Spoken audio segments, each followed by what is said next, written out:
Hello and welcome to the Arena Sports Show. My name is Clauiee Grace Mpanza and I'm absolutely excited to be with you. I'm hoping you can tell we are at FNB Stadium to celebrate our 20th episode as the team. Alongside me, football commentator Sizwe Mabena and sports journalist Mahlatse Mphahlele. And I have to say, the theme was all black, but there will always be that one person that will go offside. At once, so. I am not pointing fingers, but I'm sure you can tell, right? But before we kick off the show, we have, of course, we're not doing that, Mahlatse, but we have, of course, congratulations messages coming through from some phenomenal people in the Sundowns space, as we do know that Mamelodi Sundowns are now champions.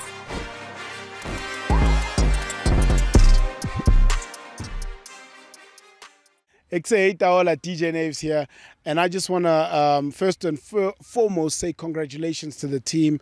7 premierships in a row is no easy feat, but we're keeping at it. We are consistent, Pusha. So congratulations to the guys. Let's keep going. We got to make it 10 in a row. 10 in a row will make us happy. Also, most importantly, though, looking back on the season, it's been an amazing season. Lots of games, lots of football that has been played. Also, most importantly for me is the Invincibles. We're almost there. I can smell it. I can see it. I can feel it. So we're going to do it. We are Masandawana. Hi, Tiani Mabunda once again. Such an amazing season we had as Mamelodi Sundowns. Unbelievable that is already coming to an end. But the exciting part is that we continue to break records. We continue to dish out a product at Mamelodi Sundowns that everybody is celebrating. Once again, congratulations to the boys. Unbelievable performance this season. Yet another milestone that has been reached. But we still think that it can be better. Next season, it's going to be wonderful. Congratulations once again on the stellar season. See you very soon. Hello, South Africa. My name is Clauiee Grace, former Mamelodi Sundowns captain.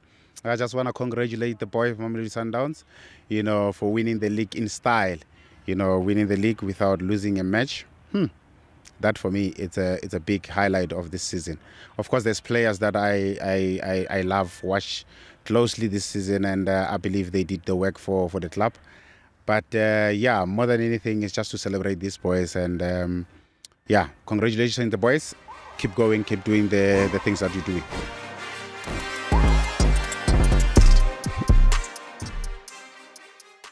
Well, absolutely amazing, and of course a big shout out to Mamelodi Sundowns, but the show must go on and we have a stellar show for you lined up today. We've got 2 incredible guests who will be joining us. We've got Duku-Duku, Joseph Makhanya, Masterpieces, Surprise Moriri, and listen, it promises to be a great conversation. But before we get to that, we have of course the normal things that we do, that being our star of the week. Let's start with the gentleman who's offside, Mahlatse Mphahlele, who has impressed you in the past few days. Offside. I didn't see it coming. Okay, let me get back on. Let me get back on side.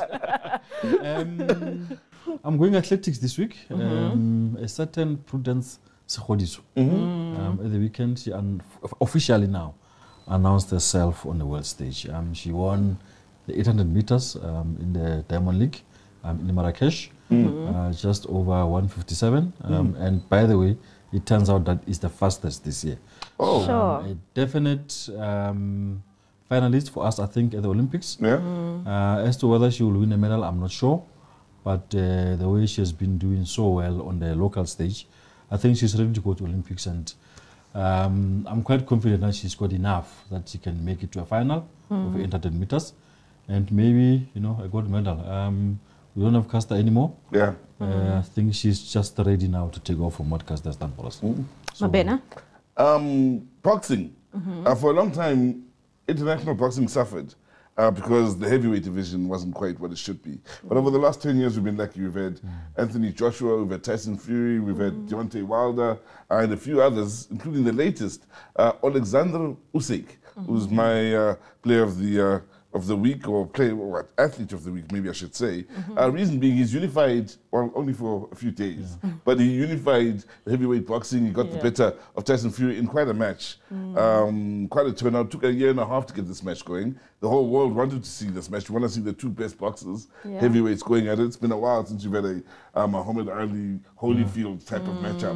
It was like Muhammad Ali Mike Tyson Holyfield type of matchup. So Alexander Usyk wins it, but the downside is Then the IBF decided a few days later that they were going to strip him of the title, so he hasn't quite unified. He unified it for a few days, maybe a day or two before he was stripped of it. They will have another match in about a month's time where the winner of that match will be crowned the IBF heavyweight champion of the world. But still, our hats off to Usyk and Tyson Fury for quite a matchup and quite a fight, and Usyk for winning it, of course, and unifying the heavyweight division for a day or two.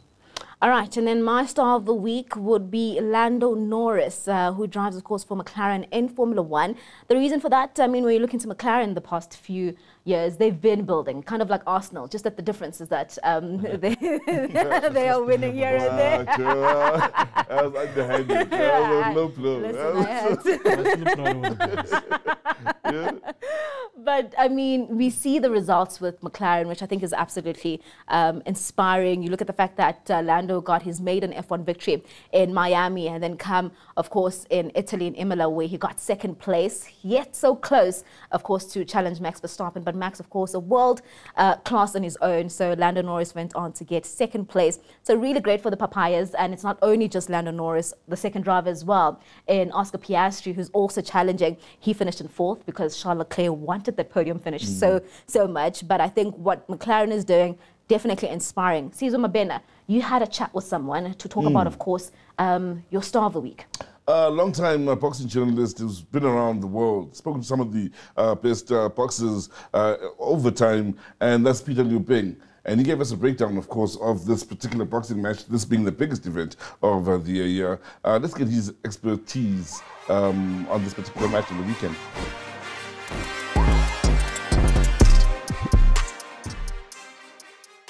It was a very, very good fight in Riyadh in Saudi Arabia, where we saw the fight for the undisputed heavyweight championship of the world in 24 years, because the last one was in 1999 when Evander Holyfield was beaten by Lennox Lewis for that title. But then that was in the three-belt era. Now we are in the fourth belt era, WBA, WBC, IBF, and WBO.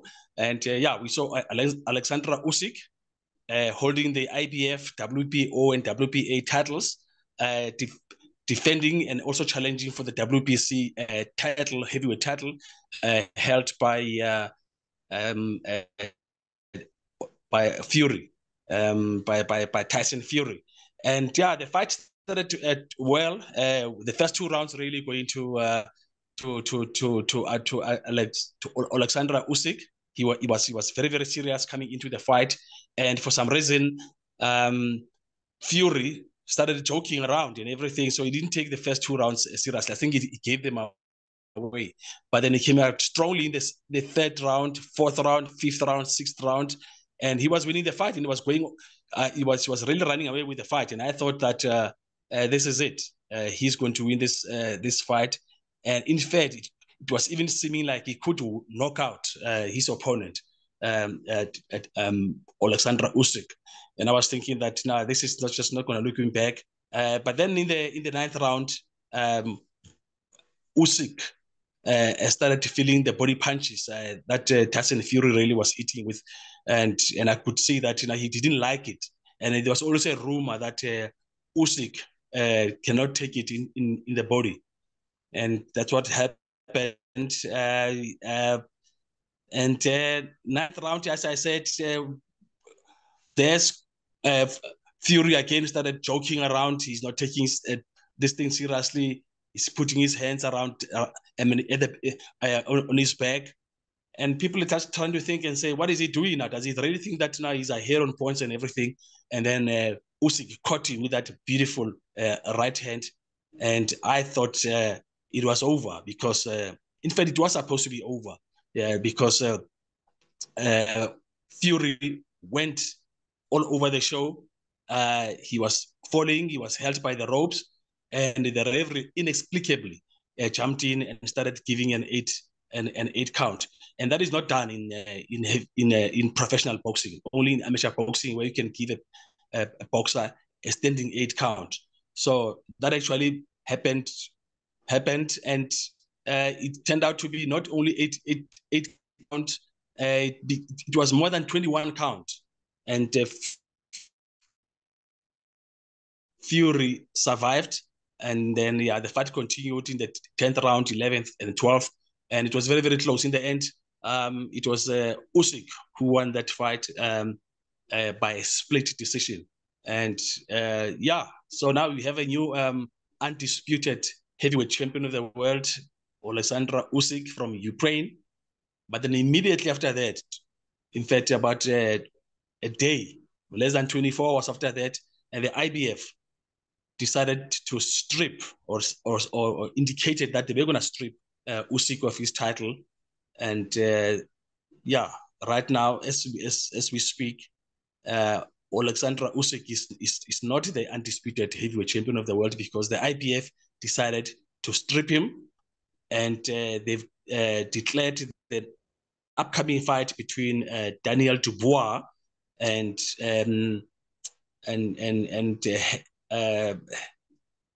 Philip Hergovitz as the IBF world title fight. The fight is happening next month, and they say the winner of that fight will be declared the IBF heavyweight champion. And the reason also now for that was that Oleksandr Usyk had decided that he was going to give Tyson Fury a rematch of their fight, and the IBF was not very happy with that fact because they said their number one challenger Israel is waiting in the wings and could not wait for the rematch between Usyk and Fury to take place. So yeah, that's what happened this past weekend.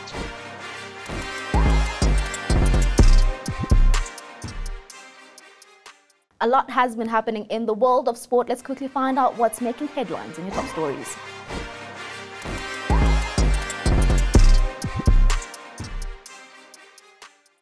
The race for a place in next season's Champions League will be decided on the last day of the DStv Premiership season, with Stellenbosch enjoying a slight numerical and psychological advantage over Orlando Pirates.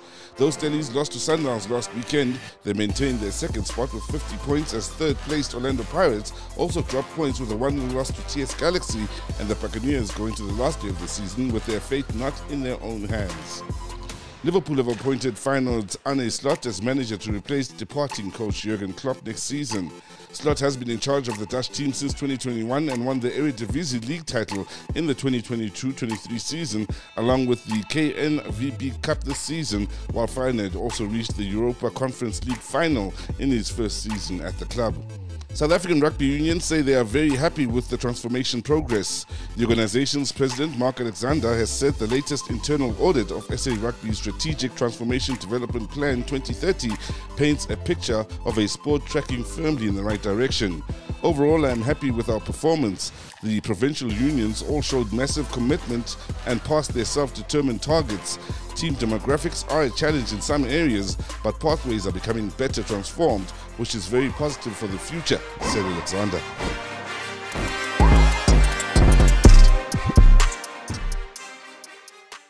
Well, interesting conversation with, of course, Peter Leobeng to, of course, give us the latest in terms of what's been happening in boxing. The Arena Sports Show celebrating the 20th episode. And listen, we brought out the stars today. It's not my usual panel that I see all the time, which I appreciate, don't get me wrong. That being Sizwe, Mabena, of course, and Mahlatse and Mphahlele. But we've brought out today Duku-Duku, Joseph Makhanya, and Surprise Moriri, who are with us today to celebrate the 20th episode. And to kick it off, Sizwe Mabena, I'll start with you. I want to find out your biggest milestone in your career, as, of course, we celebrate the Arena Sports Show milestone. It's hard to say, to exclude the World Cup from the milestones that I've had. 2010 FIFA World Cup, doing 19 matches at that World Cup, live at the venues. Yeah, that's by far the milestone, but there's still so much to go up ahead. It's now so far behind that, yeah, you're looking for something special coming forward, coming up ahead, than looking behind. But yeah, that's it, 2010 FIFA World Cup. Maybe Bafana Bafana will give you something 2026. What about you? Yeah, no, it's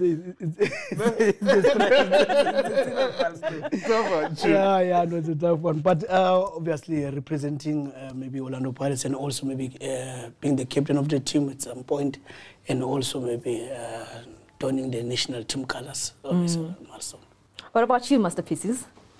I think representing the country in a FIFA World Cup, obviously hosted in a home soil, that was our biggest achievement. You guys are World Cup stars, hey? Influence, I'm hoping you've got something a bit different on your side.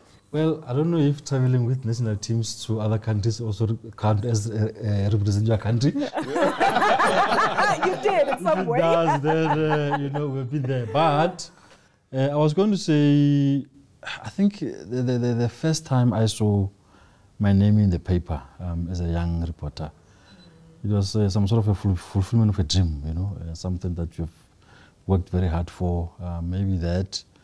But also being the media officer for the LOC during the 2010 World Cup and Comfort Cup can also count as a career highlight. It was a big moment for the country, and yeah, I was fortunate enough to have been part of that event. Yeah, so I would say being the media officer for the LOC during the Comfort Cup and the World Cup definitely sits up there. All right, so there you have it, of course, a few milestones from the gentlemen as we celebrate our 20th episode. And man, it's been an absolute journey. Later on, we'll, of course, get to share with you some of the memories that we've had here. But let's get into the conversation now. Duku-Duku, I'll start with you, right? And I mean, back in your days, we were talking about with Influencer Off Air that, man, the skill that you had, and you look, the amazing thing is that you guys look like you can still play. Yeah. It's absolutely shocking. Mabena can't touch a ball to save his life. But I can touch a ball. But I mean, you look at your, I mean, how skillful you were, masterpieces. I think we could say you played false number 9 back in the day, because you try to play CS2.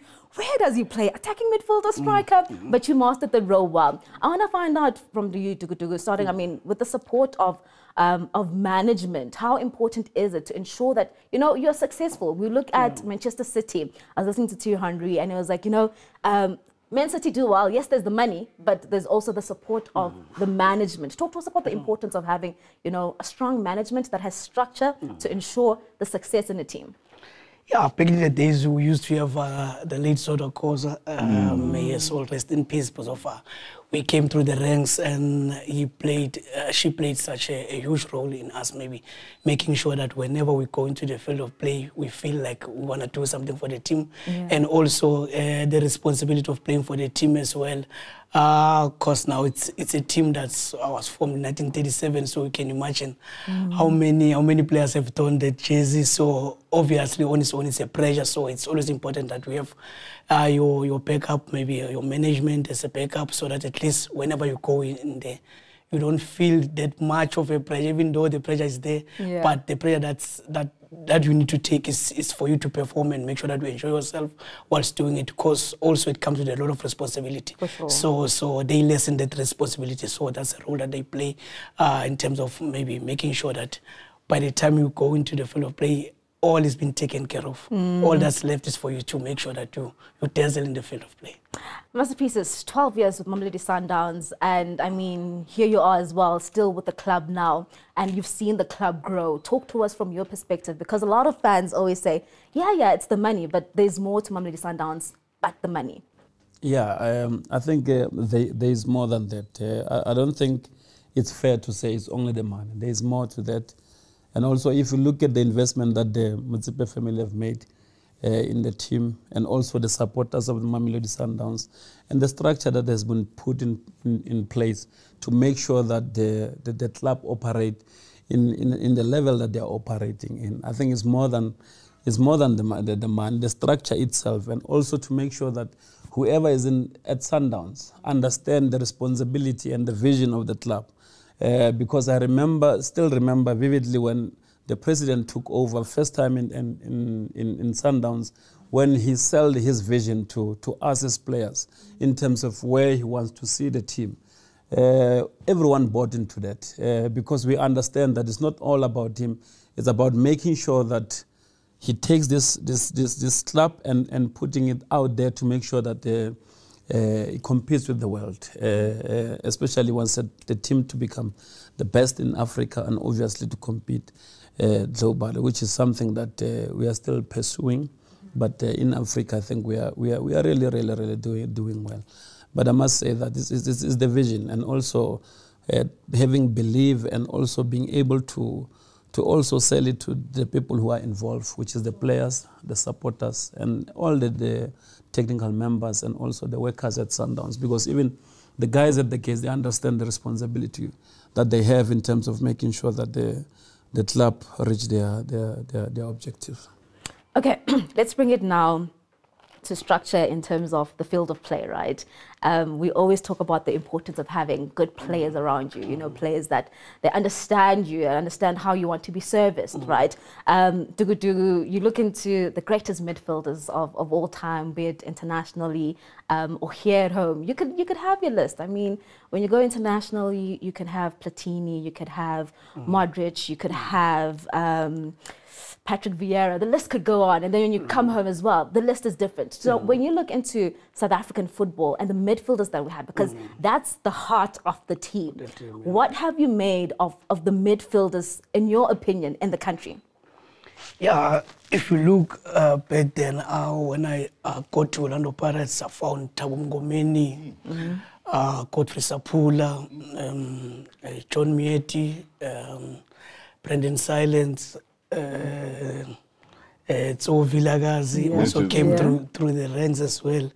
Busiso Rizuma. So the list is endless, but it tells you about our country and also how rich we are in terms of talent.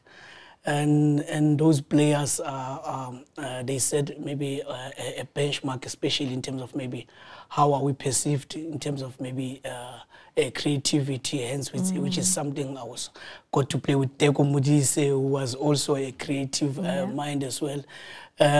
So these are the players that they set a benchmark in terms of maybe a creativity whereby when you play in that position, you know, it's thinkers, players who find solution into the game, which is something that football is all about, making sure that you find solutions. So when you get into development, play, it's 11-11, so you need those players to be the brain behind finding solutions, which is making sure that maybe they control the tempo, they bring in the creative spark into the team as well, and score goals as well. So it means they offer balance also, because of they've got the duty also of making sure that they defend properly, so that at least as much as they're trying to go forward, they're not leaking goals as well. So it's always important. So we always had a luxury of having those kind of players, which I feel that maybe if we can maybe have a real look at it as to how are we grooming them. For sure. Because it's important because of some of the things, they come natural. And we are a country that has got natural ability when it comes to that. You talk of, I mean, you mentioned John Moeti. The other day, Mahlatse and I were talking, and he says to him, John Moeti is arguably the best defensive midfielder ever. So I don't know, when you're getting into that squad, what training, and there's John Moeti. What are the names you mentioned? Yeah, and all those names. These are all legends. Yeah, these are all legends. Everyone is a legend. So how does it feel? Yeah, it's when I got here, we spoke about the barometer of the team, whereby where is it supposed to be? Because there's a benchmark that's supposed to be there. So those players kind of set the benchmark. So you are a youngster that got promoted, and you find John Mieti, then all you're looking forward is to making sure that you go to training and you learn as much as you can, because of now the benchmark is and absorb because of now. It becomes a lesson, because there are many ways of taking lessons as a player. It's either maybe watching somebody that's doing it into the best of his ability, or competing with somebody with the very same guy. But if you check maybe the players that I'm talking about, it means the benchmark was a little bit was way too high. Yeah. So it means for you to get a nod into a starting lineup, it means you needed to work harder. Sure. So we were blessed with such talent, and the late John Mead, may his soul rest in peace. he was one classy player because if you check his size, it never mattered. It never mattered because the heart was there, the brains were there. So everything that you want in football, you will find from him. Because of now, football, apart from it being a game, it means now you need to come with a certain profile as a player. Not anyone can play football, but not everyone could reach that level. Mahlatse is not that the hard way. He's still learning it, Sizwe Mabena. That's why I can only hold it. Yeah, I guess just surprised, just to follow on from what Duku-Duku said. It must have been the same with you. Yeah. We can even stretch it back to maybe Platinum Stars in a way, but Silver Stars, yeah. When you go to Sundowns, you must have found, wow, exceptional people there. At least when you listen to Duku-Duku, at least I can feel like I'm still young.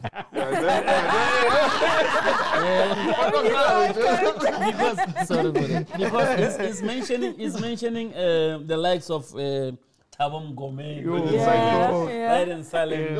I still remember by then I still watched TV, watching City, Watching this guy. watching Duku-Duku. I said, no, one day is one day. And one day became one day. One day became today. Yeah, it became today when we played Platinum with Silver Stars at Toyando Stadium.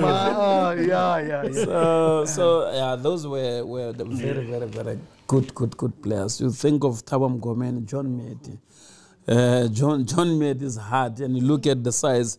That's why these days some of the coaches like the big profile players physically. But if you look at John Medi, I can tell you his heart was very big. He was very big. And that's why he could be able to also hold that midfield alone in that very, very talented Pirates. And when you look at, when I get to Sundowns, that's why you realize, remember I was coming from Silver Stars, still fresh in the PSL. When you get there, you got to see Brian Baloyi. Brian Baloyi was there, Peter Ndlovu, was Ezra Mnyandoro, Godfrey Sapula. So those were the people that I grew up admiring, and Michael Manzeni, which really played a very, very important role to me in my career, because he's someone who held my hand and made sure that he showed me the way. Fortunately, we are coming from the same side, on the other side. So I think maybe he was just biased. But he made sure that I settled very, very, very quickly. But those were the players, very, very, very good players. We say the other side is Limpopo. Yeah, he's from Bushbuckridge. I'm from Matibidi, Mpumalanga. Okay. Didn't I tell you? We are Mkayas. I called them. Oh, Mpumalanga reunion right now. She's the mayor of Mpumalanga. you guys played when there was a special time in Limpopo as well. When Dynamos was there, Silver Stars was there, and Black Leopards was there. That was a nice time in Limpopo. And the best thing was the derbies that got Limpopo. It was never 1-0, 2-0, 2-1. Limpopo 3-2, 4-3. And also, just to add about Limpopo, a lot of people don't realize, if you check at the Bafana squad that went to AFCON, that was dominated by players from Limpopo. And you look currently now, if Baroka gets promoted, you'll have Baroka, you'll have Magezi, you'll have Polokwane City, you'll have 3 teams in the PSL. And this province has constantly produced very, very, very good footballers. So it's something that a lot of people don't really actually take note of. One of them is sitting next to us here. No, it's Mpumalanga. He's in Mpumalanga though. Don't try it. Well, don't try to move him out there. But even We'll try it though. We'll try it. But surprise, I mean, when you look into, earlier on I mentioned how possibly you were the original false nine in terms of South African football. And now when you watch Mamelodi Sundowns, you see a Thapelo Morena where you get shocked when you see him as a striker. You're like, oh, okay, you can play that position too. But if you followed his journey, you knew that he could do that. I want to find out from you, your versatility and where it came from. I remember back in the day, you're like, wherever the coach places me, I will play and I'll be happy to do so. Talk to us about that. Yeah, I think especially if you are a player, you have to be able to be ready to play most of the positions, because you'll never know. You come across different coaches that sees you differently, and someone can see you as a striker, someone can see you as a 6, so, and someone can see you as a centre back. So as long as you understand the function of that particular position, I think that is the thing that makes everything easy. Because if you get onto the pitch and you play as a 9, you know in terms of the movement of that particular position, and you play as a 6, because I also play as a 6, and which is a position that I really, really enjoyed, apart from playing next to the goals when under John Niskins, because also he made me realize that I've got a lot to offer in terms of making sure that I make the team play. Because most of the time I will rely on other people to pass me the ball, playing as a 9 or behind strikers. So this is something that we also have to teach our youngsters and make sure that they are versatile in terms of positions. Because if you are only a right back, and if we've got a better right back, which means the chances of you playing very, very limited. So Tapole Morena came as a right back. He can play as a wide player. He can play as a 9. So he understands the function of those positions, and which is very, very, very helpful. And also it depends on the coach that is also coaching you. Yeah, and again, maybe to touch on it, I think also at the profiling, if you check maybe his attributes, you as a coach, I will also play with the false 9 if he's on the field of play. Because if you know, the aim of having a 9, it's be stagnant with somebody that's going to sit there. But if you've got a player that can play the role, two roles at the time, whereby he becomes a midfielder and he finishes there, because of the end goal is to finish, which are the attributes that he had. And also kudos to the coaches maybe that saw that potential and possibility of doing that.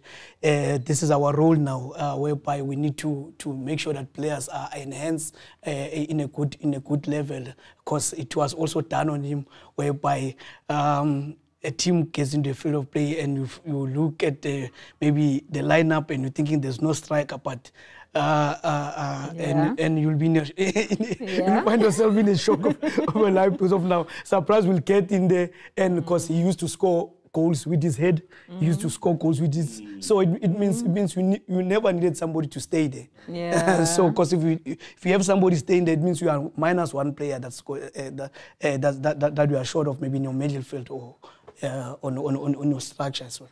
Okay, so during your Platinum Stars days, or Silver Stars days, alongside Tingan Masanabo, were you also playing as a twin striker then, or were you playing a little bit deeper? Or wide?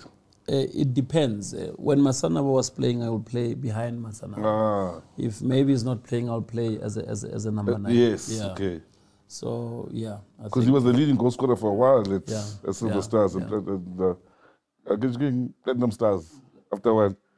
Yeah, it became Platinum Stars, from Silver Stars to Platinum Stars. So, Bros, I look at the both of you, and I want to juxtapose something here. Obviously, Duku-Duku came through a proper development structure. During those days of Pirates and stuff. But your story is a little bit different. You were discovered very late. Now, what I want to know is,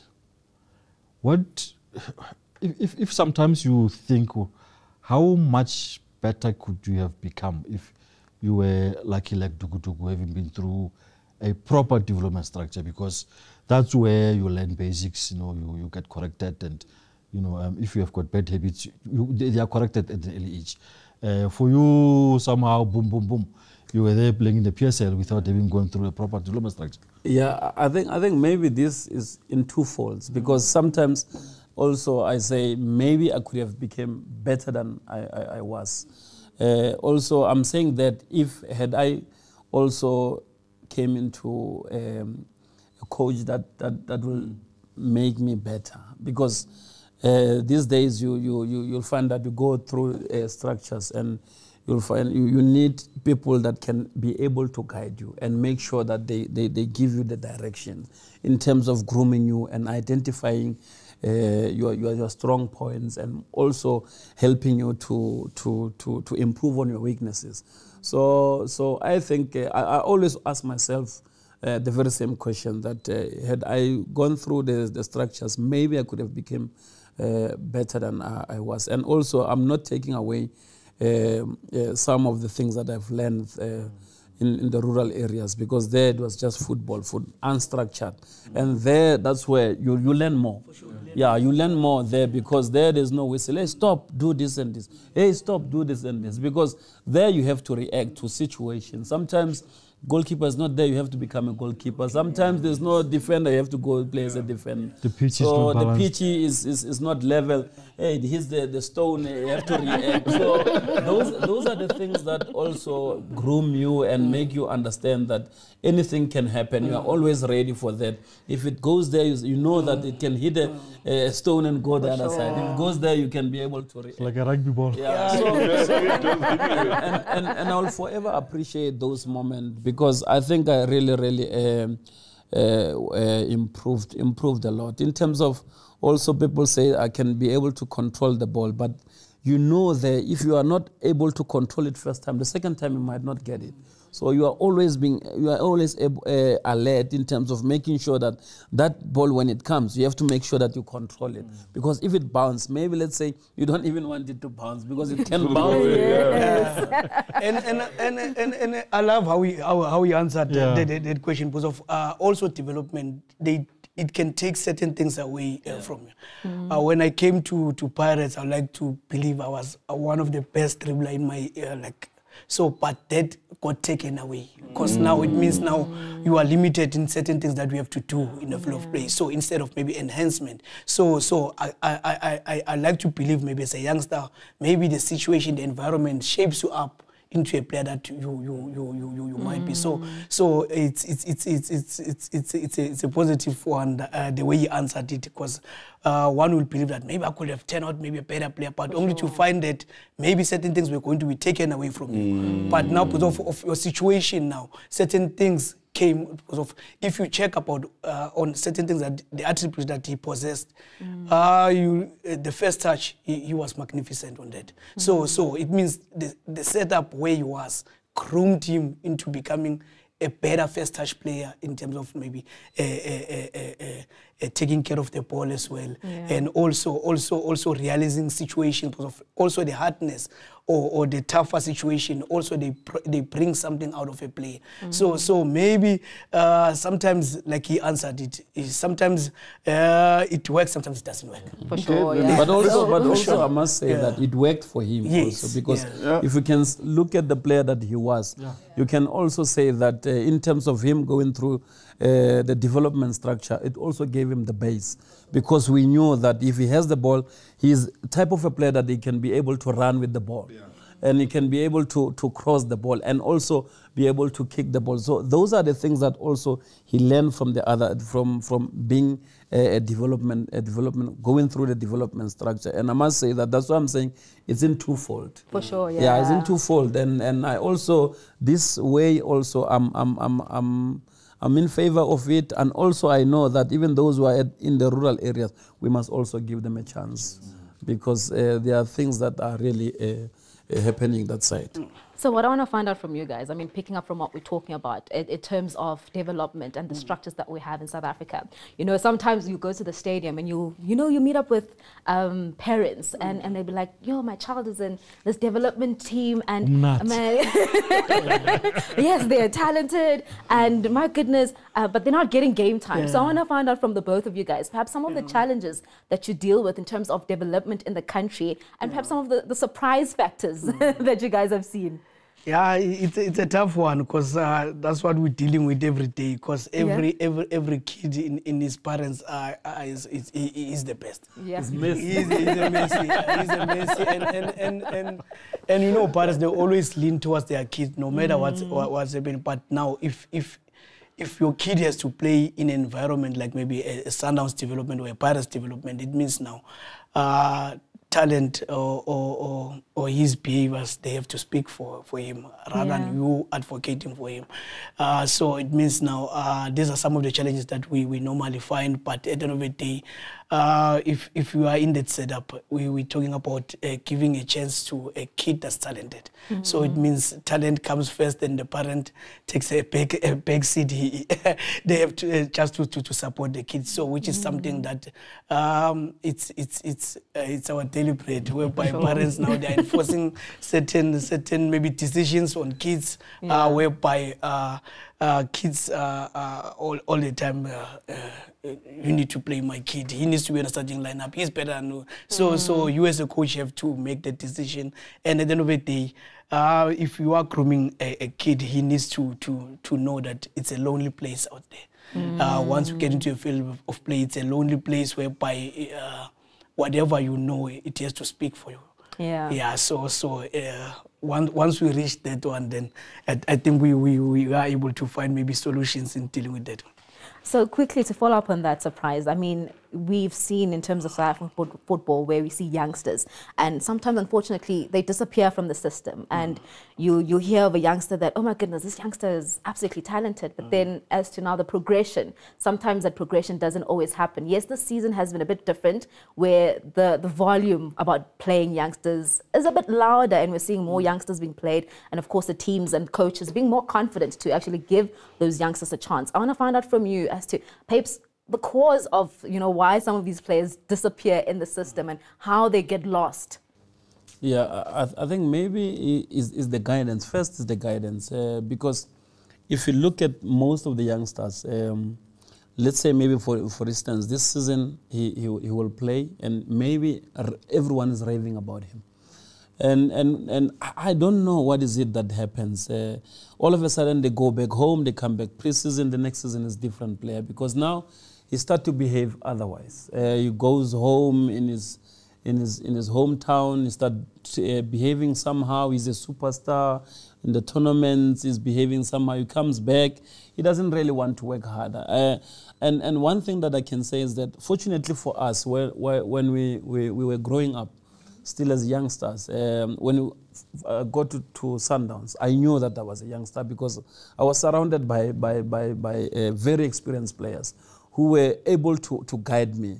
I have a good season. Next season, even when they start seeing that this one is misbehaving, hey, Mren, you still have one season. You have to really work hard. You have to work hard and make sure that you sustain yourself in this industry because this industry is very cruel. It's very cruel. Yeah. And you see, you've got youngsters now. And I'm happy to see coaches giving youngsters an opportunity. You see at our club, you see about Mabena, you see about Kutlano, you see at Pirates, Mufukeng is featuring every week, which is I'm very excited. Every time when I watch Mufukeng excited, I watch Mabena very I can't go wrong with the Mabena. Yeah. He's the only Mabena. It's terrible. But the rest, yeah. So it's exciting. It's exciting, and they just need us. They need the senior players to make sure that they guide them each and every time, and so that they can be able to come next season and do even better than this season. Well, that said, what's interesting is there was a time under Papic when there was a young Vilagazi, Kifli Remy was also very young team. That team was strong. Strong, quick. Everyone was excited to watch you guys play. And yes, you guys maybe didn't win anything under Papic, but you guys were playing exciting football. Everybody was talking about the Pirates team. What was the pressure like being youngsters then for such a big team? Yeah, because Surprise also touched on valid points. If you check also, that's where a role of a parent is supposed to come in. Because now he or she is supposed to ground you, keep you grounded as of now. If you look at maybe the chain that you are about to travel and you check maybe who has traveled it and what have they done maybe in their chain, it becomes a bit of a situation that you can't lose your hunger. You need to continue working hard. So now, as a youngster, it means all the time you need to keep your feet firm on the ground and make sure that all you have to do is to make sure that your feet are do the talking on the field of play. So if you check maybe also on that group that you're speaking about, most of the guys, I remember at some point here when we played at Derby, we were about 9 in the starting lineup, playing that at Derby, and it means now a bit of maybe guidance, maybe like Surprise spoken about. If maybe a way to achieve maybe certain things, maybe with a bit of maybe senior players around us, maybe we could have gone to win maybe major trophies, or even because if you check maybe the log standing, we led the log for the better part of the season in 2 seasons in succession, only to falter at the end. Because now, if the team is comprised maybe of youngsters and there's no sense of maybe leadership at some point, yes, we had Edelbert Dina. We had, I think, the late Papi Khomane was still in the team as well. So, but leaving kids alone sometimes it's a bit of a mess, becomes a bit of a mess in terms of achieving maybe certain things. Yes, it's possible that youngsters can go on to win maybe leagues and stuff, but with the guidance of maybe senior players, it's always important that at least you can reach maybe your destination. Because of with youngsters, they win one game, excitement is creeping in, they're forgetting that there's a game next week, there's a hype around them now, behavioral changes now start happening. So now it means the coach has got a lot to deal with in terms of controlling the change room as well. So with senior players now, it becomes a bit easier because of before the coach start coaching, the senior players have taken that role whereby there's order in the room. So which is a role of senior players. That's why sometimes you can't get rid of all the senior players and leave youngsters alone because they'll mess up. They'll mess up sometimes. They'll mess up. To the both of you, still talking about the issue of youngsters now. I know you'll be biased in a way, or unbiased in a way, or whatever. He's a factual coach. The young players who have impressed you so far this season. Let me start with you. Yeah, let me leave it to surprise. Maybe the surprise factor.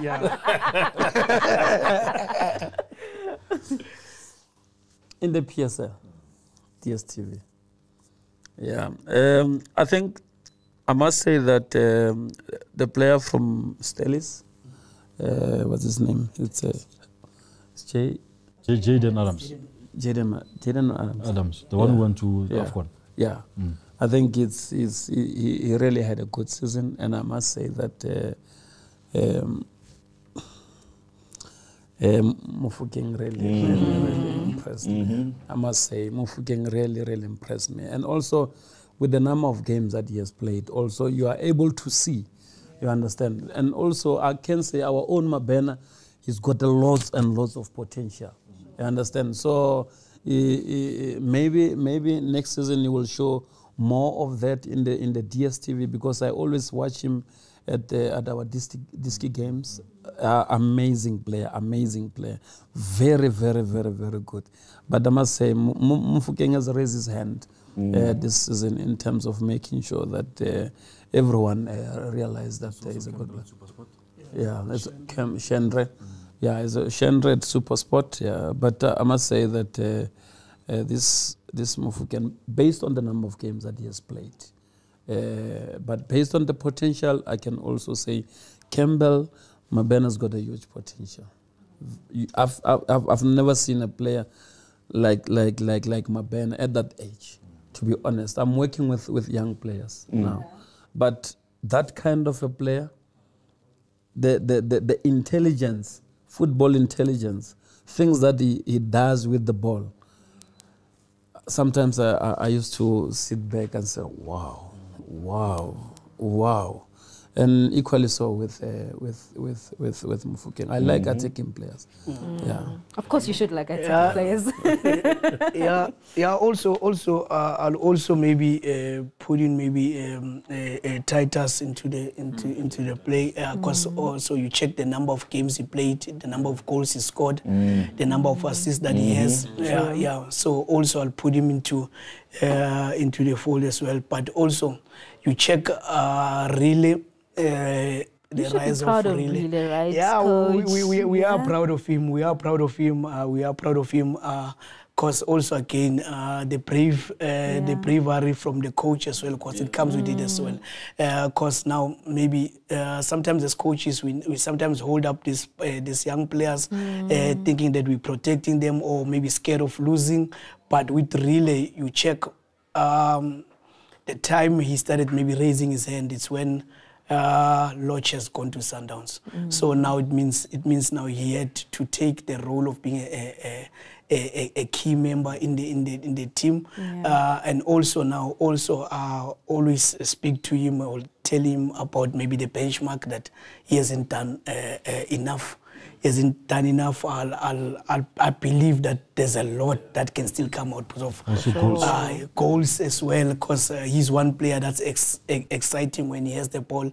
And now I see him defending, which is something that it's nice maybe coming from him. So it means there's growth that's taking place. So again, I'll give it to Relay and Titus on that one.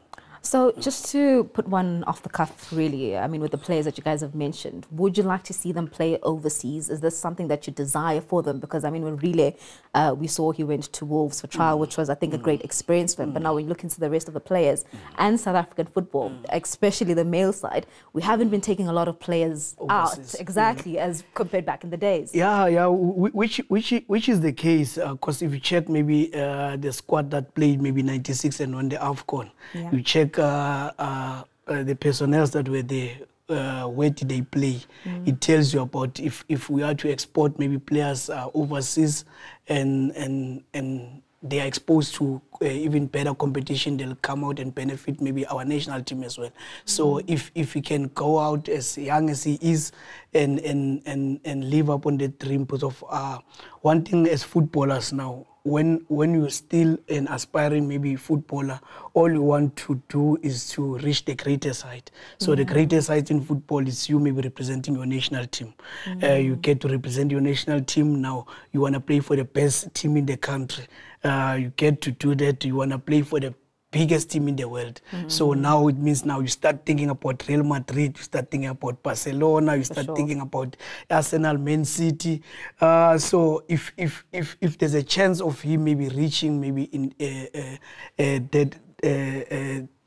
that level, why not? So I like to believe maybe also with Pirates maybe also taking him maybe on an assessment or at Wolf, it shows you that they've got good intentions on him.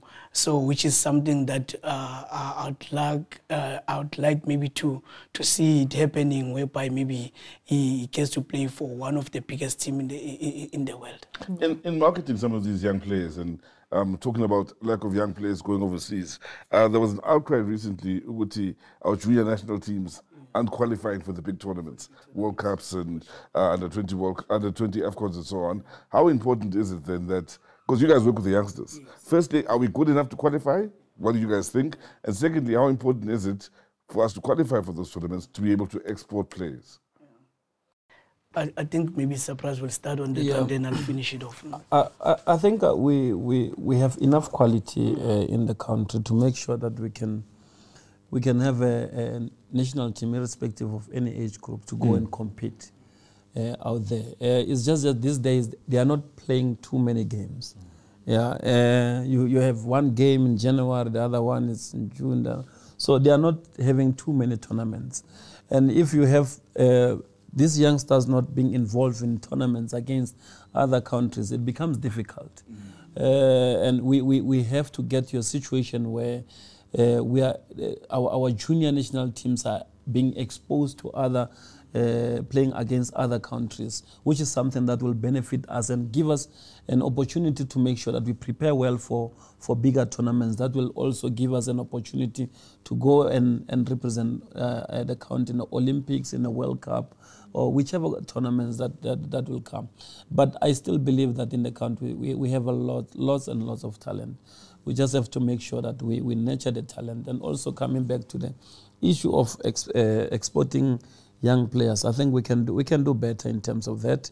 And also the reason why we are not having that is because they're not playing much. You understand? I mean, really, if you look at this season, he played here in South Africa. It's his first cap, maybe for Bafana Bafana. You understand? So we have these players, but for us only. We are not exposing it to the world. And you will want to see them going and playing under 17 tournament World Cup. These are under 17 World Cup. And go and also be able, because we've got scouts there. And I can tell you, if we have under 17 tournament and that team that will go and play World Cup, I think we can leave a couple of players behind. And so that we can give ourselves an opportunity to export them and they go and gain experience, as he said, that you have to compete in that level and make sure. And that's why when we talk about youngsters, it's close to my heart. I get very excited. And I know that we've got lots of talent in the country. We've got lots and lots of talent. And again, also to add on to what Surprises has just said, it's just to have programs that are beneficial to these youngsters so that they get to play competitively as under 17s, as under 19s, and as under 23s leading up to the Olympics. So now, one example maybe of a national team that reached maybe the greatest height, it's the team that went to play maybe in Malaysia. Yabo Stanton Fredericks, Yabo Penny McCarthy. So then they went on to play in the Olympics. And when it was about when it was their time to play maybe for Bafana, it didn't happen. So long-term player development is important. It's important whereby at least they get to reach maybe, they get to tap into all the stages of development, of their development, whereby they play under 17, they play under 20 and under 23. So it means now, we need to have a bit of a program that's continuously for these kids, not all the time like Surprises has touched it. It's a start and stop program which is not beneficial for their career. And again, us having maybe a strong under 17 national team which continuously is being prepared and continuously plays games with other competitors so that they reach levels, greater heights in their maybe in their age group. It means it will give them a chance to play overseas. Because if you are playing under 17 World Cup, it means you are exposed to scouts.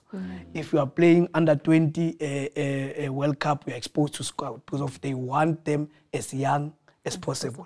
So if we can have maybe programs that are continuously, not programs that have start and stop, then I think maybe we'll speak something different where, in terms of maybe exporting maybe a young talent, because we need to get into that level whereby talent is being exported at a very young age. And I mean, Coach, when we look into the DDC side of it, unfortunately, both of you guys didn't win it. Still in Washington to win it. But that last day was crazy, yeah? Wow. It was insane. But this time, you're not going to start with Coach Surprise. We'll start with you. You can't throw it that side. Okay. When you look into your season and how it was, talk to us about that, you know, perhaps some of the highlights, the challenges as well, that you came across the season, and unfortunately, how you could not get the title. So, first thing first, sometimes you look at who did you lose it to? What is it that they are doing differently? You check Stellenbosch, you check maybe their program. Is it in line with what they are doing in the first team? Is it a program that's continuous? Because I'm talking about continuity, because continuity is the name of the game, especially. It's a process, especially in development. So you look at Sundowns. Sundowns, if you check maybe last two 2 years, they went on to get every good young player in the country. Did, yeah. So don't think it's happening in the first team only. It's everywhere. It's everywhere. So he knows. Surprise. So they looked at maybe the GDL, they check who's the best player that's performing that side. They went on to recruit him. They went into the Bale tournament, they went on to recruit him. And so it means they've got what Surprise spoke about, maybe the vision that they have as a team and the objective that they want to reach as a team. So it means now it doesn't have to start there, because now everybody I hear people talking about, the first team is supposed to be the trendsetter, or maybe the likelihood of how the team. No, the likelihood of the team is supposed to start there. So if your under 13s are a benchmark of what maybe Orlando Pirates is all about, of what Sundowns is all about, then it means there's definitely going to be growth and there's going to be sustainability in terms of maybe you doing things. So coming back again to the Diski team, every season, last season, lost maybe 13 players into higher leagues, NFD and PSL, which is our job, and we are very grateful for that we got to lose a lot of players and restart again. So as we're sitting outside, we spoke about a bit of foundation, which is something that we're trying to get right by ourselves, whereby the foundation is better, so that there's continuity, there's progression. This season again, maybe in the upcoming season, if I'm still a coach, I'm still a coach. If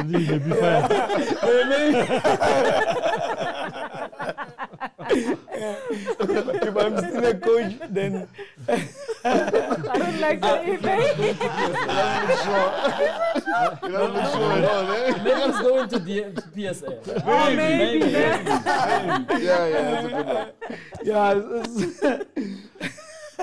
That is really worried about next season. So it means now I'll have maybe to restart maybe a new group. Cause now you need to check maybe also your processes. So if you're saying maybe I'm grooming I've got an under 18 team that I want to groom maybe to win maybe in the next 3 years, then it's realistic. It's realistic. But if you are to tell me, Guti, now it must happen. When it must happen, so now it means we start cutting corners as coaches. So we're looking for a result, and as opposed looking for a process, because Diski, it's about giving a platform to the aspiring ones. Yes, we want to win it, but the mandate of it is to make sure that players are being produced to the senior team, which is which the benchmark is. And can we have maybe more players that are in the Diski team and also playing for the under 20, the under 23? It's also maybe my role as well as a coach, not only about winning only, because if you look at winning now, you'll end up maybe also leaving out a lot of maybe youngsters that are going to be lost to the system because of the coach was targeting the end prize. Yes, we want to win it. Want to win it as much as maybe other teams want to win it, but can we make sure that there's production that is happening? For sure. So really, I mean, is a true testimony of that. So there was Nkota.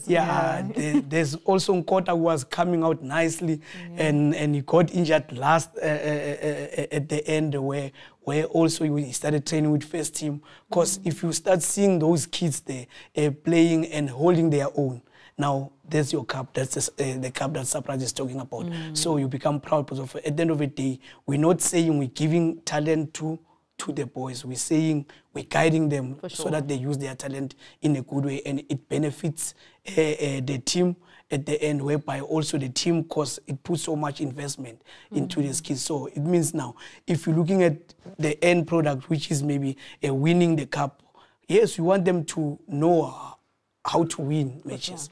But at the end of the day, your whole investment is making sure that they progress through the ranks of playing maybe into the bigger leagues, because it might not be Sundowns, because it might not be Pirates, but can they go on to play maybe for AmaZulu? I've got Samgele Kabini who played under me, is playing at TS Galaxy. Yeah. It's a proud moment again. You look at maybe at NFT, there was Kicks who was playing for Orbit. It's a proud moment. So these are proud moments, especially for us as younger coaches and also maybe as development coaches. So not entirely the trophy at the end. Yes, it's good. The bigger trophy, it's nice, because now it means you've got players that know how to win, because you want to have that. But to have players that can hold their own when they get into the level and sustain their career up until the end, which is important. There's a coach called Marcelo Bielsa. That man has been coaching for almost 50 years now. I think he's only won one trophy. But wherever he goes, he takes a player to the national team. Yeah. He hasn't won trophies, and he produces coaches. Yeah. And also, just to add on what Duku-Duku is saying, I think it depends how you look at it. Because if you want to associate development with winning cups, we'll have teams, younger teams that are winning cups, but the players, they disappear. You might not see them in the PSL or whenever. And I must give credit to him, because if you look at, yes, he lost two league titles in 2 seasons, but I must say that in terms of the players, we're talking outside there, because in terms of the team that he has assembled, it was a team that was able to compete. And you will see, first half, they will go pound for pound. And somewhere along the way, mid-season, some of the players, they will go NFD, they go wherever. And for me, I think those are the cups that we are talking about for youth coaches. And I want to give credit to Stellenbosch and also Coach from Stellenbosch. He's doing a great job. But also we must look at what is it that we want to achieve. We want to make sure that we give these players a platform.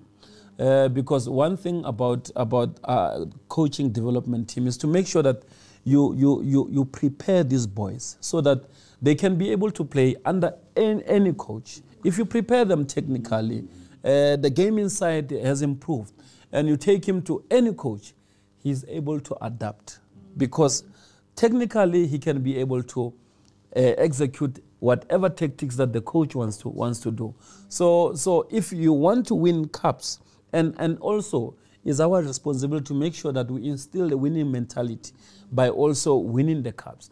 Winning cups is a byproduct, but we have to improve the individuals, because individuals, we are not going to get promoted as a team, we are going to be promoted as individuals. When you get there, you have to hold your own. When it's tough, you have to hold your own. Imagine you get into a team where a coach wants you to play a long ball. You can't kick a 40-meter pass. Yeah. You can't give 40-meter pass. Imagine there's a team that wants to play tiki-taka. You can't control the ball. You can't pass the ball. You can't scan. You can't do that. They will always say, "Who was your coach?" Coach Duku-Duku, Coach Surprise. Yeah. What were you doing? Yeah. I mean, last time I was reading, and Gezan was saying, the only thing that he has learned on the other side, they forgot about him. The only thing that they taught him is to body positioning. I mean, those are the things that we deal with them in the development. And you still see players with frailties. I spoke to Belenovete last year. He said to me the first time he learned about Nia and far post was when he got the Chiefs. You see what I'm talking about. So also that's why I'm saying coach, and also in terms of the structures, that's where it comes, because we are talking from the early ages. Because for us, one can say we get all the players. We don't. We've got from under 13, we've got under 13, we've got FEP, under 13, 15, 17, 19.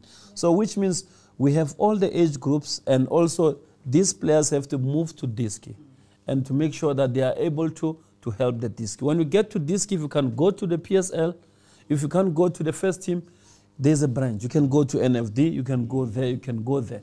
And that's why we are helping this. And you see most of the players, I was asking him about Njabulo, what a player I used to love Njabulo. Yeah. He knows how I feel about Njabulo. Every time when we play against him, I said, guys, Njabulo.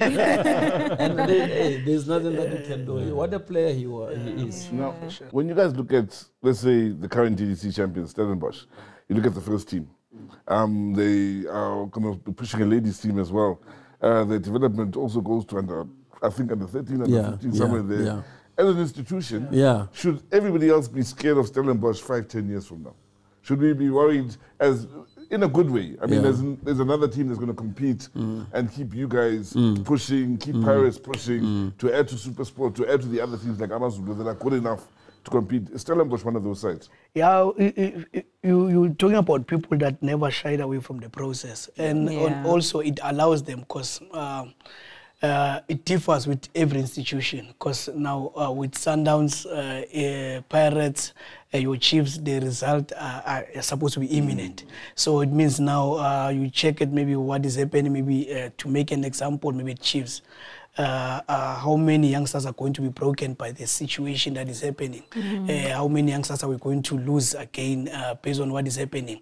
Because it's Stellenbosch, based on their history again as well, it allows them to perfect certain things. Because now it means there's no bit of maybe a history that much. So it means the current generation is maybe the current group or crop of people that are there. They are formulating their own history. They are writing their own history book. Less pressure. So there's less pressure. So if you check what's happening to Pirates, because now if Pirates doesn't win matches, there's all of a sudden a complaint. If Sundowns loses a match, there's a complaint already. So if Chiefs lose matches, because there's a rich history behind those teams. So with Stellies, kudos to them to what they are doing that side, and it's a process again, which is something that they never ran away from it because of it. They could have also maybe taken shortcuts as well, whereby they invest in buying players that are ready to, but they chose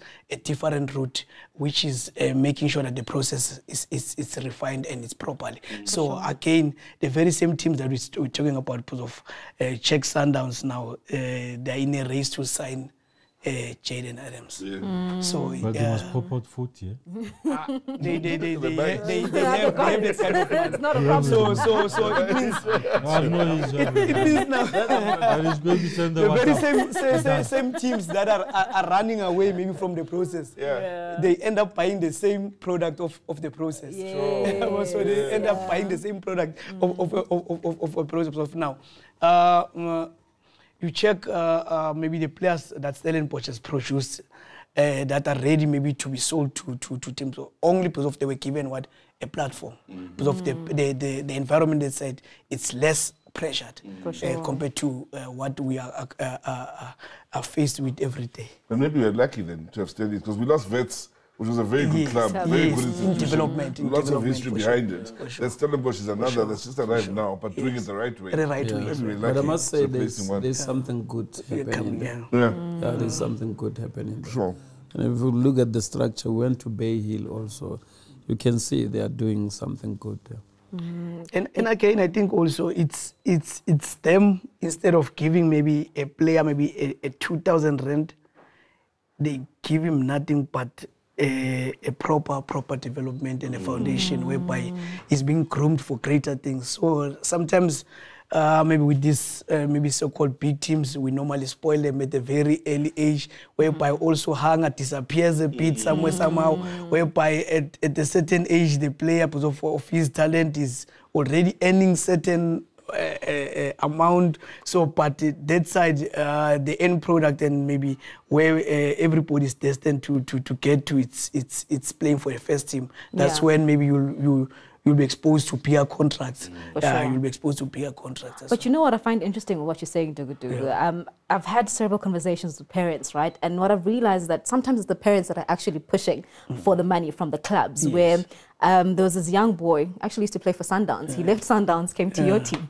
And the parent was like, the money they were getting at Sundowns, they were not happy about it. Pirates was giving, you know, the better amount. And I found that quite interesting as to, so even parents are pushing that the players, the young kids must be paid from that age. So it means now we also spoiling the product as well. Yeah. Parents are spoiling the product because of now, if Sundowns is offering 2 grand and I'm offering 5 grand, and now you come to Pirates as opposed to maybe being part of the process, maybe that was going to lead you into something good now.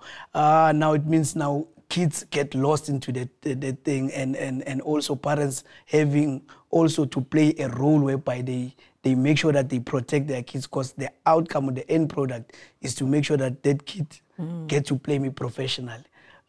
So now if you want to be a parent that wants to chase maybe money as opposed to chasing the protection of your kids' growth and personal development, because Surprise spoke about personal development. So that's what development is all about, your personal development and your processes, whereby they can lead you into earning bigger amount. Maybe a perfect example, maybe an Itumeleng Nkune. He's one player that played here, maybe local, but he was groomed properly, and he was a benchmark of any goalkeeper in the country or even in the world. So also just to maybe put him in the topic as well, because now we are about to speak about him. He's about to speak about him. I love how Duku-Duku knows the program. I'm so impressed. I was like, so I'm We're supposed to talk about Kune. So maybe it serves as a reminder of what development or processes can lead up into. So, because it was a good refined product. Yeah, we'll talk about him after talking about Sundowns. And also just to come there, because if you see that's the challenge that we have also in terms of parents also wants to push these players to become men inside the house, because when you start pushing the money, which means you want the boy to take care of your house. And which is unfortunate. And I can tell you, in terms of maybe he was getting more here at Pirates, he was getting less there. But I can tell you, in terms of we get the players, we house them at Sundowns, they stay there for free. We take them to school for free, and everything that happens, they play football there. So each and everything is been taken care of, and I think maybe it's very important for that, because if you are talking about the pocket money, do you want to have 5,000 and go stay at home, or do you want to be housed there, to be taken care of, taken to school, and be able to play your football? It's just unfortunate these days where the parents wants these boys to become men and take care of the house, which is unfortunate. Kids have to be kids. The kids have to enjoy football. They must enjoy football. The money will come. They used to tell us, play football, money will come. If you put money up front, the football will run away. And now it means now kids are being put to fight the battles that parents never won. So which is unfair to kids. Which is unfair to kids. So it means as a kid, what's important is his growth. So a parent is supposed to be worried about the end product. So which is what we're talking about, whereby he reaches greater heights. So if he reaches greater heights, it means there's more money that's going to come in anyways. For longer than what Surprise is talking about, where parents they want it now to happen now. There's nothing wrong with that happening, but can you take it and reinvest it into the kid, which is something that it's never happening with other maybe kids. So that's why maybe they disappear. Because now we are being made to feel as if we are a breadwinner. By kids are being put under a lot of pressure because of now they need to take care of. Yes, we're coming from difficult backgrounds. But can we make sure that maybe as parents we take care of the product that's about to yield result at the end, because we're talking about development of a kid here. Development of a kid now, as much as how talented the player is, but can we not milk maybe that talent up until it becomes dry before it reach its destination. So which is supposed to be a responsibility of parents, whereby also we keep these kids maybe grounded, and because now if kids are being treated that way, now they start losing it because of now there'll be behavioral change, whereby now he thinks that because I've got 1, 2, 3, or I can afford 1, 2, 3, therefore it means I can't listen to the next one, because now they end up losing the hunger which is supposed to be there. Because if you start losing the hunger, then it means you might as well lose it, leave it, and maybe do other things. Because of football is about hunger at a very young age. It means you need to make sure that you keep trying to fill up that hunger. All right, so earlier on, Duku-Duku mentioned that we will be talking about Kaizer Chiefs, and of course, then Itumeleng Khune, well, according to Kaizer Chiefs, it's a farewell, but according to Itu, it's not a farewell. So there's a bit of confusion as to is it a farewell, is it not? But I guess we'll get clarity come the end of the season. But I mean, I want to start with you, Surprise, and Duku-Duku. When you look into how players say goodbye, you know, that final goodbye to the club, it's always an interesting time from a footballer, and of course for us as well as fans, where we get to celebrate what you've done for the club and of course what we've witnessed from you. When you look into what Itu has done and of course also your goodbyes, do you think that as South African clubs, and I'm not just talking Kaizer Chiefs, but South African football clubs, do we honor our footballs the way that they should be to give them that proper farewell? I think I will definitely say no, and it's a culture. It's a culture in South Africa where you are good. When you are needed, they take care of you. But when the career is coming to an end, it finishes. A business. You go, we go. So it's a culture, and if you look out there, how they appreciate their players.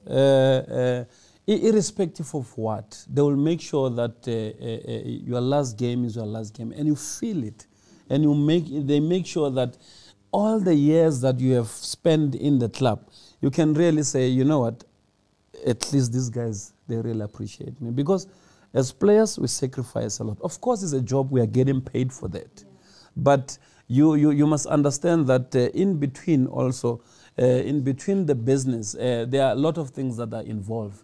Because I work, you pay me. I work, you pay me. I mean, at the end of the day, it's like, now you take this club from here and then you put it here. And we know for sure that you've played a very, very important role for the club to be where it is. How about your last game or your farewell, at least make you feel like this is special. And I don't want to lean towards Khune and Kaizer Chiefs, but I just want to say, as a country, is a culture where we don't appreciate people who are really doing a good job for us. And you look at the rugby, it's different. It's different, and you start asking questions. What is it? What is it? Don't we really appreciate each other or what? Because we can do much better. We can do much. And also I'm saying to all the owners, club owners and everyone, we have to start. Okay, we can't fix what happens during our days, but it has to start. It has to start where we honor our players, because they are doing a lot for the team. They're making sure that they sacrifice, they put the name of the team on the map. And the last time I was watching on YouTube, the farewell for Ibrahimovic. Very emotional. And if you look at the number of years that he spent there, and it's not that much. It's not that much. But look at the gesture. Look at the gesture. It's different. So we need to step up. True, we do need to step up, right? Because I think we're talking earlier, and I was trying to remember who's the last player that's had a testimonial or such. It was Doctor. I think that we all remember. And that was a long time ago. But also it was Machanza. It was not proper. Yeah. And there was talk of Trevor Moki after that. It didn't quite happen. And it's sort of, that idea sort of faded since then. But do you think maybe Khune is a victim of, and this is a fair question, gents and lady, of I think you should raise it to Mahlatse. the times that we're in, and maybe the times that Kaizer Chiefs is in. Whereas if this was the Chiefs of 15, 20 years ago, Wherever Chiefs is playing, it's a full house. Wherever they were playing then. Early 2000s and before that, 90s and 80s. Then you could bring him out and say, look, last game, and it will mean something. Everyone will stand up, the whole stadium will stand up, and it'll be a sad moment, and he'll feel it, he'll cry in front of all these people. But today, this Chiefs of now, this is their home stadium, this is their home game, and it's, a lot of the times it's like this, like it is now. So it's just not the bad luck. Here's a guy that served you for 24 years, and 25 years, I beg your pardon, and upon his departure, the last true star at Kaizer Chiefs, upon his departure, it's at the time when Chiefs are where they are. And maybe some of the fans have lost some of their passion as well for the club. So maybe, Mahlatse, you can start with that because you wrote an entire article, you know, on that farewell for Kaizer Chiefs and Duku-Duku. It's just not his bad luck on the table. Well, I mean, it's a combination of things. I can guarantee you, if Chiefs had won a league or they were competing for things and stuff, just the invitation for the fans to come and watch the guy being honoured here. I don't want to use the word farewell because that thing was not a farewell. People could have pitched up here to watch. I mean, I was here on Saturday and then, you know, you looked around and you didn't know whether to laugh or cry, you know, because it was, you know, it bordered on an embarrassment, really. Kune, from the top of my head, is probably the biggest star Chiefs have produced over the last 20 years. Yeah, I agree. These guys won 3 titles for this team, a big player for Bafana Bafana. He's probably the most recognizable sports person in the country after Siya Kolisi, maybe. People love him. He's a big deal. And the hard job that they did here on the weekend just was not fit enough to honor somebody like that. And it's not good enough. We should do better. But it's not only Chiefs. It's all the clubs. You go to Paris, someone like Lokhati left the club and they just released a statement and some video on Twitter, and then that's it. Surely that can be. We understand maybe there may be politics behind the scenes and stuff, but you still have to step up and honor the guy. Sundowns, you know, the guy who led the team to Champions League. They just released some video and a statement, and that's it. It's not good enough. We should do better. You know, these guys leave a mark on these clubs, and we should show respect, and we don't do enough. And I think going forward, we should do better. I mean, surprised was saying in rugby and cricket and other sports, you actually should plan it properly. Have a benefit year for the guy or for the lady who's leaving. You know, celebrate that person for the whole year. I mean, I was at the Titans at the cricket the other day. There's a suit named after A.B. de Villiers. That's how they honor this guy. Yeah, you make him legend. That's for what he has done for that franchise. You know, and it doesn't happen. But I hope we learn from this and then we become better. Yeah. But yeah, it's not good enough. And whether it was a farewell or not is another story. We can we'll debate about that. We'll talk about that. I don't think they even know what's going on themselves. All right, on that note, let's find out what his coach has to say.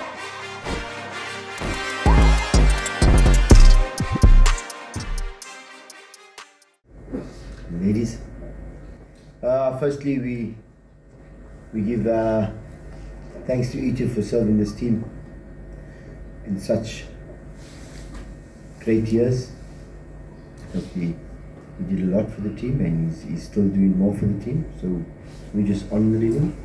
But as the coach that leads the team now and some of the players, we feel honored to be in his presence. So yeah, we wish him. You have to wish him all the best and hope he gets honored with more of these accolades.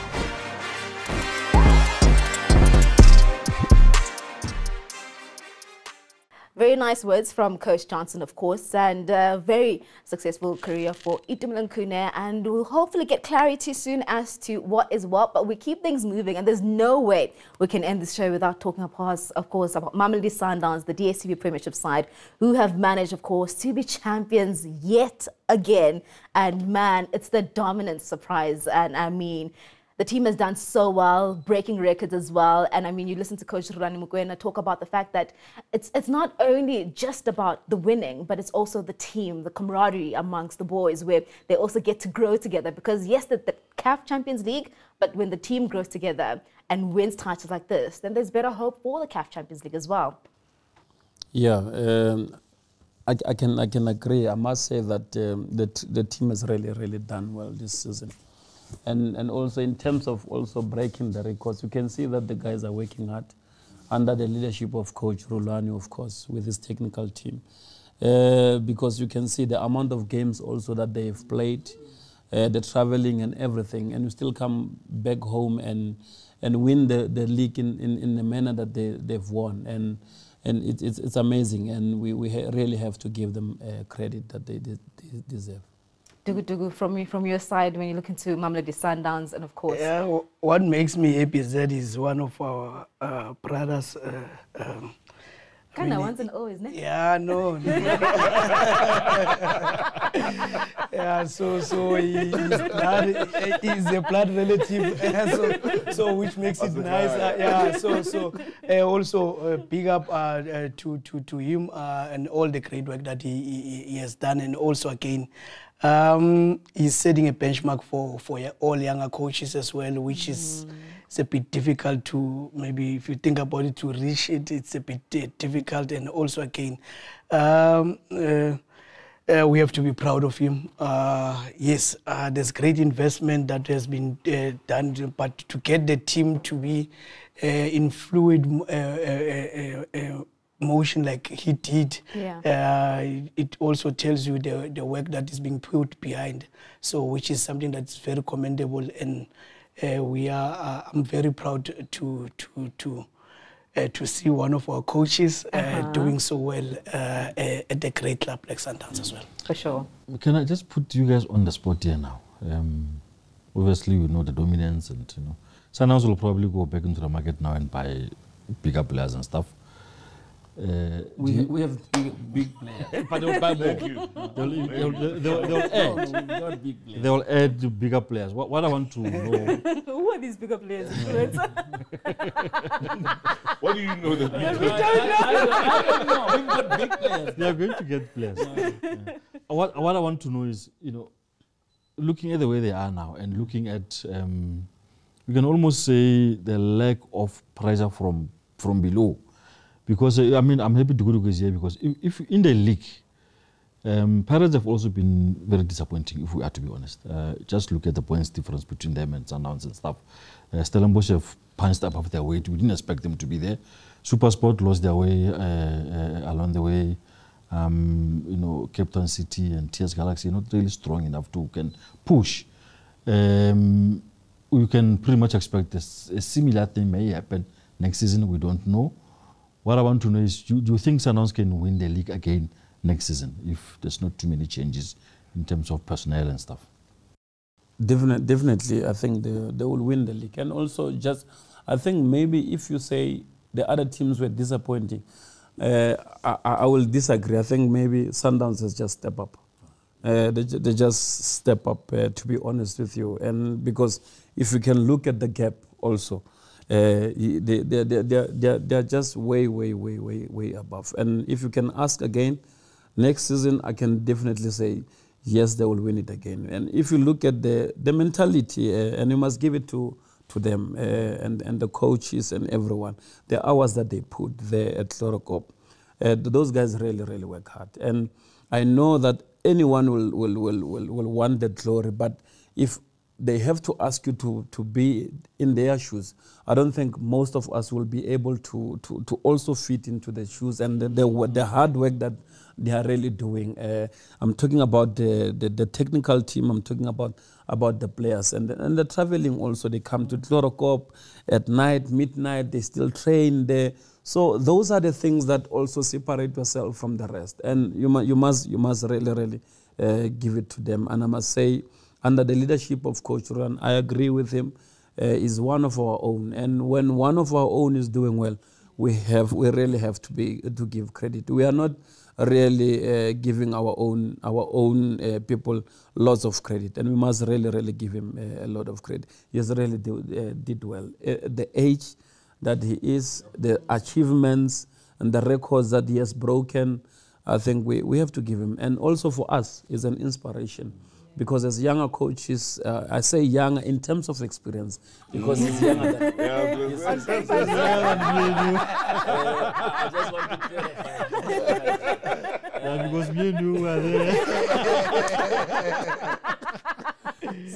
So he has really done well, and I must say that they must keep on doing well. But I'm saying, in terms of what the Sundowns team wants to achieve, obviously, you know, the league it has to be standard, and then the Champions League is something that is really something that we really have to go again next season. And I still believe if Coach Rulani with his technical team, with the players, they will go again. And this time around, I think they've got a much better chance of taking it, because they know what went wrong last Champions League.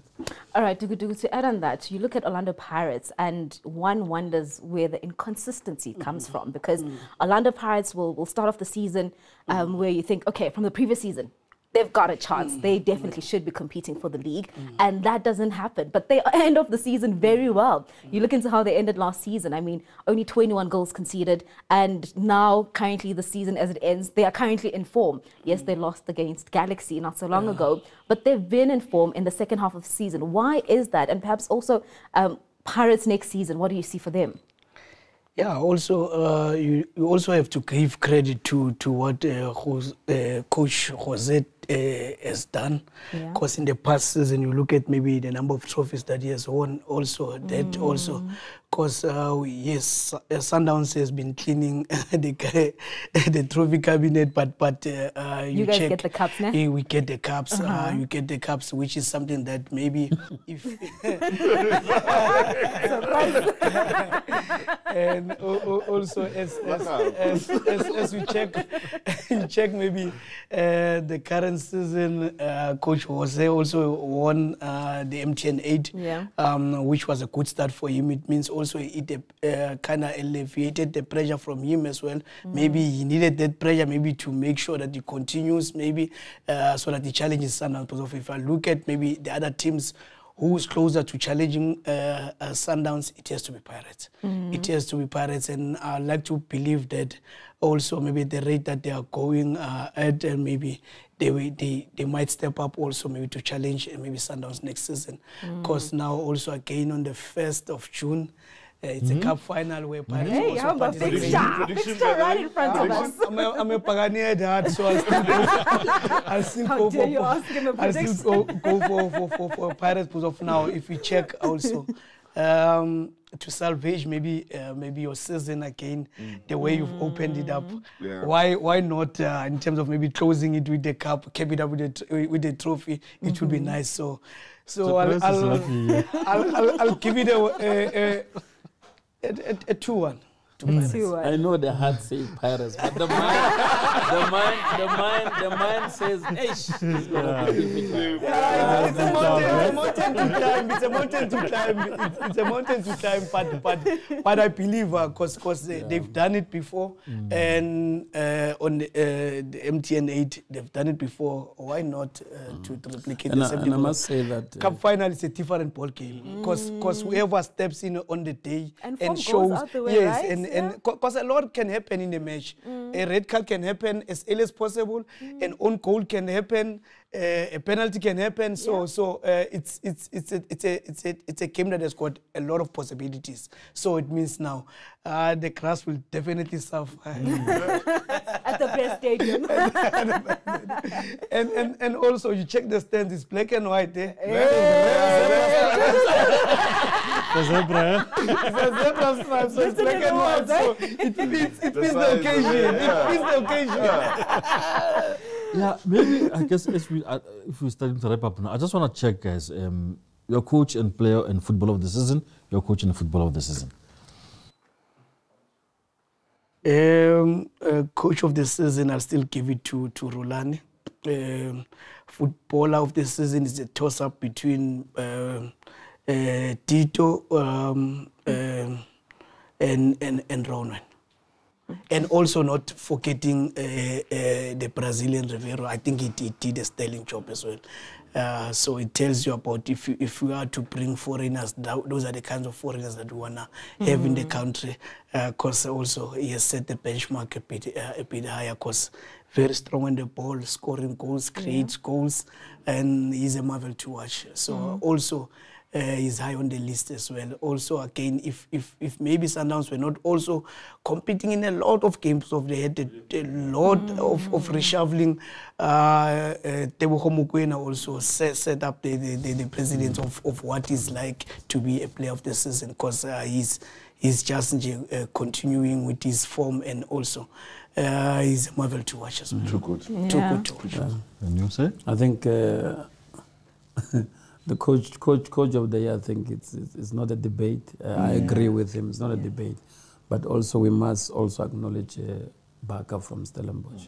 But coach of the season is not a debate. I think Coach Urlan has really done well. Very, very well. Coach, player of the season, the players that you spoke about, I think Ribeiro really done well. Rowan, for a goalkeeper to be so influential, I think we must also give him a nod. And also he's talking about, I think Tito, I say, but he was going to fall short because we won the league. It has to be clear, we won the league, and that's the difference between that. It has to be from Sundowns. It's that arrogance for me, surprise. I love it. Do you want to know mine? No, we don't want to know yours. We don't have time to know what's yours. We don't. No, he said it last week. Why must he say it again? Thank you very much Coach for of the that. season, Rulani. Football of the season, Ronwin. Young player of the season, Really? That's it. Yeah, I agree with him. All right, fantastic. There you have take it. that any day. There you have it, of course. What an interesting conversation. Hopefully you enjoyed it as much as we did. We are celebrating the 20th episode, hence we brought out the big guns. Where's the confetti? But I left that to you and Mabena. Oh, that's the venue. That's the venue in the background. Oh, you guys I guess the background will serve as that. And thank you so much, guys, for joining us. You guys really did make this special. We appreciate it. We're going to have some cake. I'm told we got some cake, and it's going to be an entire party. Who approved this flavor, by the way? The caramel flavor. I asked for red velvet, but now. Brown velvet. The velvet is there. Yeah, the velvet is there. The brown. No longer. But we're going to have, of course, some cake and celebrate the 20th episode of the Arena Sports Show. Hopefully many more to come. And, of course, come the 1st of June, all roads lead to Bombela Stadium. Maybe they must as shake for it. have Maybe made it clear. You want them to shake on it? Okay, For the final. The best team is going to win. That's a cliche. 100%. The best team will win, and that's how we wrap it up. Thank you so much for tuning in. Cheers. Goodbye. Click, click. Bang.